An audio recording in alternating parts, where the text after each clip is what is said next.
This program is a production of SECA. Funding for Firing Line is made possible by a major grant from the John M. Olin Foundation, Incorporated. Additional support is provided by the Mobile Corporation, Payne Weber, L. John Polite, Jr., the Friends of Firing Line, and by the financial support of viewers like you.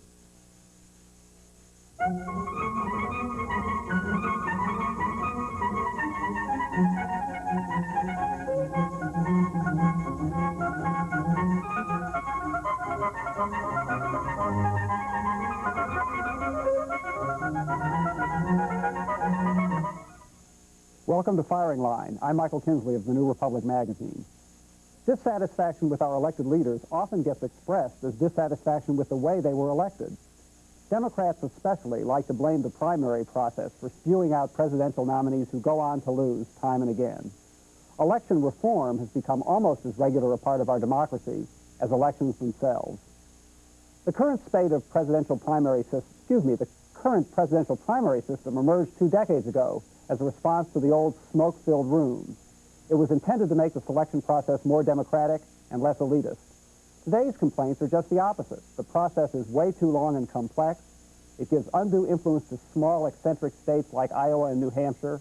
It undermines the role of the parties themselves and has created a new set of power brokers, political consultants and the media. Should it be reformed again?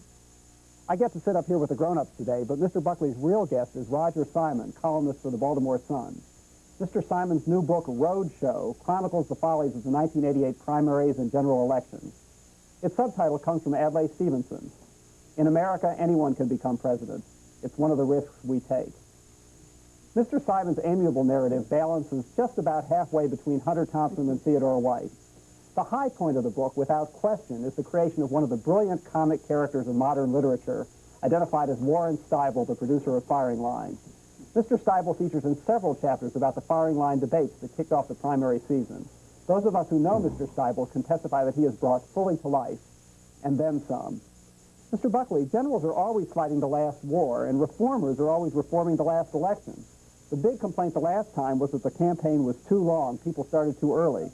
Well, here we are now, and that problem seems to have solved itself.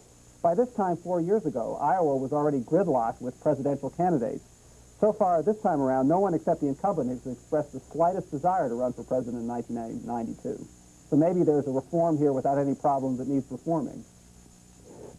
Well, my impression is that Democrats are holding back because the popularity of Mr. Bush is at pretty high tide, having temporarily gone down, and also because they want to see what is the crystallization of these various reforms or reforms manquées about primaries in California, that kind of thing. But that's my impression that this isn't a situation in which Bush looks like a probable loser and therefore the appetite diminishes. But before you get on that, if I may, Roger Simon has such a marvelous time in this book with the antics of presidential aspirants that I'd like to ask you whether you think we have come close to humiliating the entire democratic process. Because anybody who read your book would really be almost led to that conclusion, even though you don't say it. I think that what we have, and another quote by Adlai Stevenson, is our public servants serve us right. If there is something wrong with the process, it's because we, the American people, have simply bought into it, and the media have bought into it. It is not one of these books by an author who wishes, by the way, to reform the process. I like to point out the antics and reveal things about politics because I thought it was amusing and I thought we could all use a good laugh right now. I'm not sure that any of the reforms suggested, hearing more from the candidates in hour-long commercials in which they're allowed only to be talking heads, would give us anything except higher ratings on cable TV, and Gilligan Island reruns would do much better than they do now. The public and the press really demands the kind of process that we now have. And there were two pivotal moments in the campaign. it's not just my judgment, but the judgment of Lee Atwater, he identified two, was for George Bush, for his victory. Your debate in Houston, the first Republican debate, which followed the first Democratic debate, also the firing line debate, in which George Bush put to rest with one word his wimp image. By turning on Pete DuPont and calling him Pierre. A schoolyard taunt at best. And then George Bush had the nerve, of course, to criticize Michael Dukakis for referring to Dan Quayle as J. Danforth Quayle, which is in fact how Quayle's name was on the ballot. But after that moment, which had been scripted by Roger Ailes, attack lines had been scripted by George Bush to do away with his wimp image. Attack was always good for Bush because it did away with his wimp image. The press... Did Hussein have this script, this You know, many of the media wizards have worked for foreign governments, and in fact, one wonders if Hussein could benefit. And I doubt few would turn down the contract, to tell you the truth. But aren't you just proving Mr. Buckley's point here? I mean, the idea that George Bush is our president today because of A, a silly joke, B, that he didn't even think of himself, uttered at one moment in a firing line debate, is sort of a condemnation of our system. But it's not really a silly joke. My mentor, the late James Burnham, said to me once when I looked at a piece of copy, advertising National Review, a sales copy, I said, that's terrible. He said, Bill, there's only the instrumental test. Does it work? Yeah, absolutely. Yes, it works. So therefore, it isn't silly. There's only the instrumental test. You become president, right? Well, but yes, it works, but your complaint is what does it say about either the system or about America as a civilization, but it does work. Does it bring ignominy to the process? Right. Who was outraged by this? Did the next day, the reporters who all knew the line had been scripted... Did they? Oh, sure. I didn't know it. Roger Ailes was proud of his work. He wasn't about to hide his life. He told people ahead of time? Oh, afterwards. Oh, after. But did we write, and I have a follow-up example to this for what happens when you refuse to follow the script. Did we write that George Bush had really put his wimp image to rest because of the silly schoolyard taunt, not even of his own creation? No, the leading lights of journalism wrote that he had devastated Pete DuPont, he had put the wimp image to rest, and yes, he has the toughness to go on with his campaign. Now, flash forward to... you wrote that before you found out about Roger Ailes or after you found out about Roger Ailes? Well, many people in the press didn't care who wrote it. Yeah. They cared only about the delivery of the line. They cared only about the effectiveness on TV, which is where campaigns are conducted. As you know, at that debate, you invited the press to attend, and the 400 approximately reporters attended both debates, yet the reporters were not invited to come into the hall to watch the speech. We were invited to watch it on television. So we all flew thousands of miles to watch a live television show. Was that our Warren Seibel who did that to him? Yes, but as Roger points out in the book, they wanted to watch it on TV because of the conventional wisdom dating from 1960 that you judged the success. But the reason they had to watch it on TV all together, it wasn't Dallas here, wasn't it? Houston. Excuse me. Together was precisely so afterwards Roger Ailes and all the other media manipulators could manipulate them, and they want to, we, the media, want to be manipulated. That is how it works. You know, you can write editorials or write columns deploring it, but you also are part of that system. And when a candidate refused to follow the script, he was savaged for it. The worst moment... By his managers? By the press, and largely by the public. Not the second pivotal moment, another pivotal moment, certainly the worst moment for Michael Dukakis, came at the second presidential debate, somehow escaped you. It was done by the candidates themselves at UCLA, in which he was asked the 14 words that ate Michael Dukakis. Governor, if Kitty were raped and murdered, would you favor an irrevocable death penalty for the killer? I hope that adds up to 14, but it's somewhere in there. By Bernard Shaw of CNN. Now, Dukakis had a scripted reply. He was ready for that question. He failed in the nervousness of the moment to deliver it. And instead, he gave an entirely principled response. He said he would not favor execution for the murderer, the imaginary murderer and rapist of his wife. Now, that is a man of principle, I contend, sticking to his principles. Ted Kennedy, whose love for both of his brothers cannot be questioned, does not favor the death penalty for Sirhan Sirhan. would not have favored it for Lee Harvey Oswald. But the next day, Michael Dukakis was viciously attacked, almost universally, for being so stupid as to not deliver the pre-scripted response in which he was supposed to talk about the fact that his late brother had been killed by a hit-and-run driver and was therefore a crime victim, and his late father had been savagely beaten as an elderly physician by someone looking for drugs. And in fact, the criticism of Dukakis for not fooling us, for not sticking to the script, for not delivering a totally unprincipled, pre-scripted line, the criticism was so harsh that he was forced to call CNN, call Bernard Shaw, ask to go on the air and deliver his response as scripted. Well, now, that is humiliating, to use the word I began by using. Don't you think it is? To go and say, I'm terribly sorry that I didn't act the hypocrite that higher duty calls on me to have been. Oh, absolutely. As another quote by Adlai Stevenson, which ends the book, is that the great test is to run for public office without proving oneself unworthy of it. And I would contend that I don't really think in the modern era, the television era, anyone can do that today. I think what you have to do to present yourself to the American people in a palatable form, in a sense of principles, almost disqualifies you from the job. It's ridiculous to stick to principles if you want to be the president. Roger Ailes had an interesting quote saying that if Abraham Lincoln had run in the television era, he never would have been elected. Abraham Lincoln spoke in a high, thin voice. He had awkward hand movements.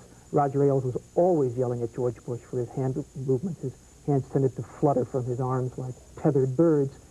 And that is important to the election of a president, that you have strong, manly, unwimpish hands. Did he tape his hands down during the television thing? Interestingly enough, Mike Dukakis also had bad hand movements, and it was revealed by his son later that at the presidential debates, he had a double sticky tape on the podium. And he grasped the podium and the double sticky tape, and he held it. And that's how we elect presidents. The other side of the question... I remember that Harry Truman had this thing, you're too young, but he had this thing, and it's not like you're too young, too. But they brought in Hollywood people and all kinds of people. And I forget what the twitch was that Eisenhower suffered from, but he brought in Robert Montgomery to try to cure it. It's moved so far beyond bringing in Hollywood actors. In fact, it's a sign of how much worse it's gotten that in 1968, the best-selling book of that campaign, like Rogers perhaps will be his 1988 campaign, was Joe McGinnis's book, The Selling of the President, which described the media manipulation of Richard Nixon. And if you go back and read that book, it was Roger Ailes, the same man. This was his first presidential campaign. It is so incredibly primitive.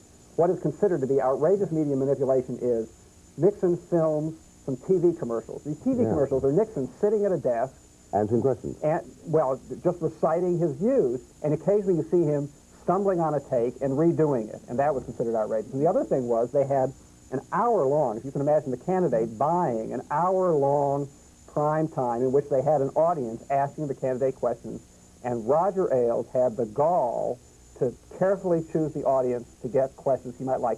I mean, the idea that they would ever rent an hour if they wouldn't have the questions completely scripted in advance. Yeah, de Gaulle, of course, went further. He wrote the questions out that they had to give, and then he memorized the answers. Well, that was the press. That was the press. That's no different. And the French knew about it, but that was simply his idea of high democratic theater. But my point is that seems, would that we could get back to what was considered outrageous manipulation and anti-democratic practices of 1968. Writing out your own questions is no different than modern debates. The public seems to read without any horror or even mild shock. It tends to read with interest that both candidates have called off all campaigning 72 hours before debate to do debate prep. And there are long, detailed accounts of how they are answering questions. Your aide takes the role of your opponent, and he gives you questions, and you go through the huge briefing book that has every question under the sun. Well, what are debates about then? Memorizing the briefing book? Getting down the performance behind the cameras?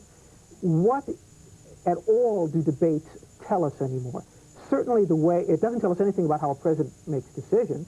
Thank God that George Bush did not have to make the decision on sending troops to Saudi Arabia, the way he would have had to made it during a debate.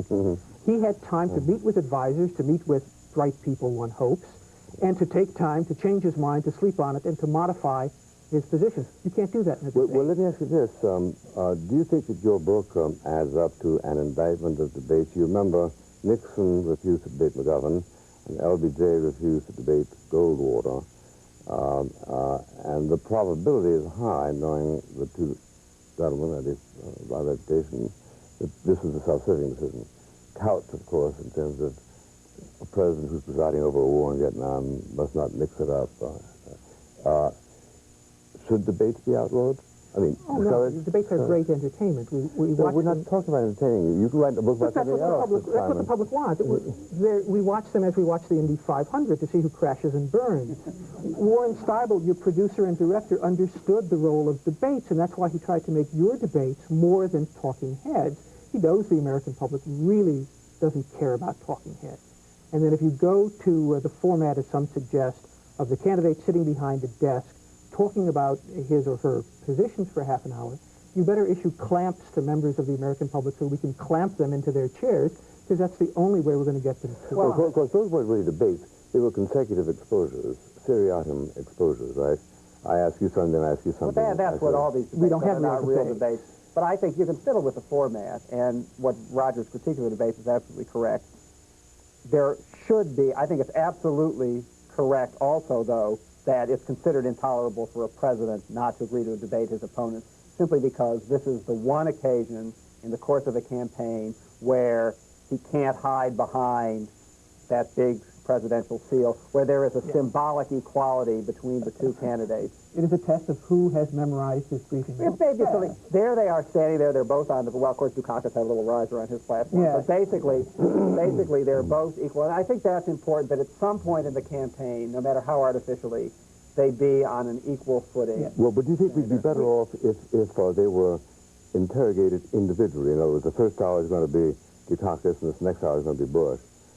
It would certainly be no worse. But you can't get... You mean less entertaining when you say worse? I'm not sure what you mean. It would certainly be no worse from your point of view that they should be serious exchanges of ideas. I think it would be less entertaining. We want to see basically in debates, to put a different spin on Michael's comment, if the puppets can pull their own strings for 2 hours in the case of your debate, or an hour or 90 minutes in the case of the other debate.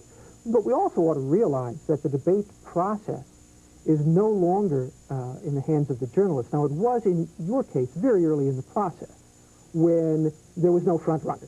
George Bush truly was not a front runner. He still was the wimp. Bob Dole... who proceeded to lose in Iowa. Third, yeah. Indeed, and had he lost again in New Hampshire, probably would have been out of the race. But by the time you get to the two candidates, the agreement, the contract signed between the two candidates who ran the debates themselves and some presidential commission on debates, which is really made up of people approved by both parties, both candidates approved their questions. I'm not sure the public really realizes what that means. Journalists would rarely allow that in any other format, where Bush and Dukakis get to veto any journalist they wish. You've been tough on them during the campaign. It is unlikely you're going to be able to sit on that panel. They determined camera shots. They banned reaction shots. No director worth his salt at the moment when Mike Dukakis would ask if he would execute the murderer and the rapist of his wife, no director would have missed the opportunity to get a camera on Kitty's face, because that's good TV, to see if she winces, cries, faints, falls over. I hope she would. Or whatever. That was banned. The candidates didn't want that. Now the candidates are determining camera shots, who asks them the question, how high the risers will be. The only thing they have not been allowed to obtain at this point is the questions themselves. In advance. Although, as you described in your book, in the firing line debate, Warren Steibel, the producer, wanted to start off with a little bit of autobiography from each candidate, and you describe Warren begging and pleading, don't make this a set spiel about your issues, tell us a little bit about yourselves, relax, loosen up. And not a one of them did it. No, they were incapable of So they're really in control even of the question, and in the sense that they don't have to answer the question if they don't want to. Well, I tell you what, let's do. We have only 6 minutes left, and I want to touch, if I may, on the other part, not so much directly of your book, but that are problems implied by a book. Is there a way to reform the primary system? We're familiar with all kinds of proposals. As I understand, is this a rough division? One of them says, look, you've got to have a winnowing out process. You've got to have a shakeout. Somebody's got to fall on his behind. So therefore, you've got to have a couple of primaries that accomplish that. But then after that, when there's still 4 or 5 candidates left, have a great big primary, say all of California and the Southwest, or all of the New England states, or whatever, and then inject in the process somewhere along the line peer review.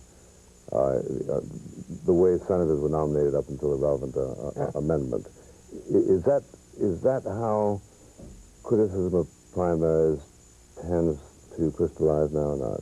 Yes, and in fact, it's somewhat ironic that the reformers want to remove democracy from the democratic process. Yeah. They're unhappy with how democracy works. It's not as neat, it's not a social science test, and it produces some odd results. They are upset by the fact that Iowa and New Hampshire, who begin with the levers, the process, have less than 2% of the population of America, are not representative, do not have very many blacks, do not have very many Jews, do not have very many city dwellers, but in fact get 1/3 of all the primary coverage. An extraordinary 3,000 reporters descend like locusts upon Iowa to thump the candidates and see if they're ripe yet. But the fact is, we've got to start somewhere. If we don't start in Iowa or New Hampshire, if we throw the process back, there's some argument that we produced better presidents when we let the boys in the back room do it. When we let them broker the convention, and instead of picking a hopeless candidate, Mike Dukakis, who some would argue had no chance of winning, perhaps the boys in the back room could have come up with a candidate with a better chance. The trouble is, we don't have the boys in the back room anymore. We don't have party bosses who can deliver the vote. Well, Adlai Stevenson told me once that he was asked by Harry Truman to come to the Blair House visiting, and he opened the door, and he said, Adlai, I want you to run for president.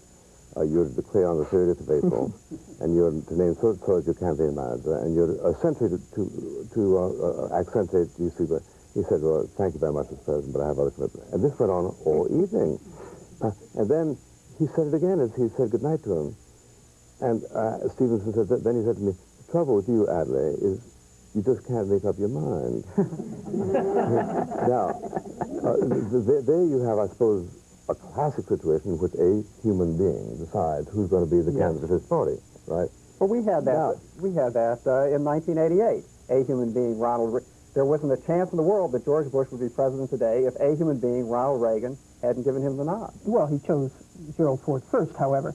Well, but that was an accident. But clearly, only because he was Reagan's vice president, only because he had Reagan's implicit support. But Bush won the primaries. Oh, you mean he wouldn't have won the primaries except for that? He wouldn't. He'd be down here in Texas fiddling around with oil. But I think this is not by any means separate. Bush was the second most popular Republican in 1980. After Reagan, Bush was the next most popular guy in terms of the number of people who voted for him. So I think he did all right without Reagan's backing. But what I'm getting to is, was the choice of Adlai Stevenson and really an intelligent choice? Because I think he would have made a terrible president. And this is not an ideological statement, believe it or not. That situation was created by the fact that you had a president who was really in control of his party, and that parties meant something. That's right. Ronald Reagan was technically in charge of the Republican Party, but so what? Parties no longer have real roles in the presidential campaign. Of a disciplinary kind, yeah. Oh, yes. I mean, they can raise money, and they can spend money, and they do that. But after the nomination of the candidate, it was not Ronald Reagan or the chairman of the Republican Party telling the George Bush campaign what to do. It was, of course, not George Bush either. It was George Bush's handlers. But presidents and parties no longer have that role. They no longer have that power.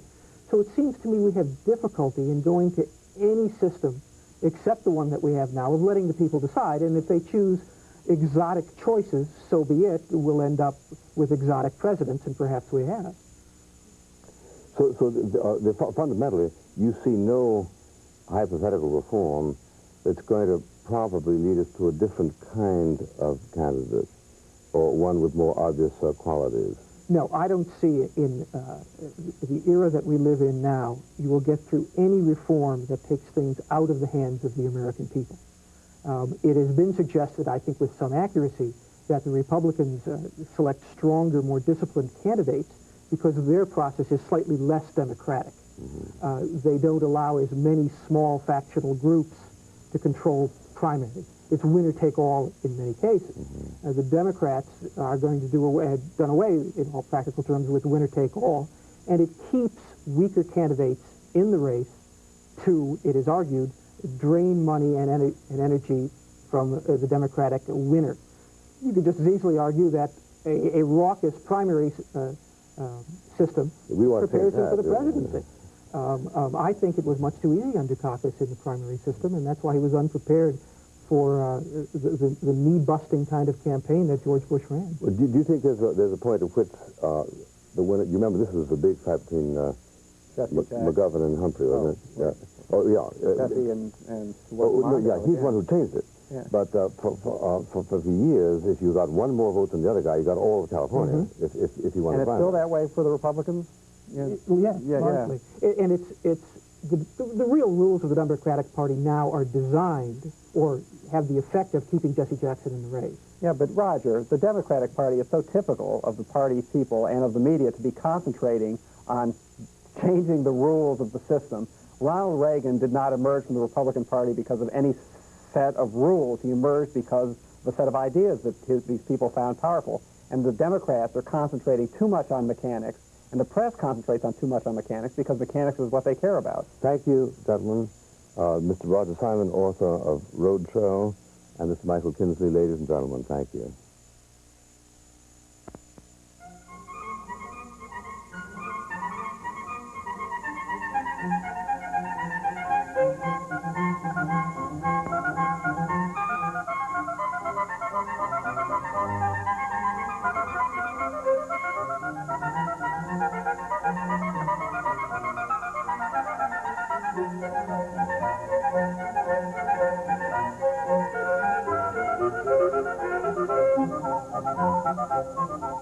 Funding for Firing Line was made possible by a major grant from the John M. Olin Foundation, Incorporated. Additional support is provided by the Mobile Corporation, Payne Weber, L. John Polite, Jr., the Friends of Firing Line, and by the financial support of viewers like you. This program was produced by SECA, which is solely responsible for its content. For a printed bound transcript of this program, send $3 to Fire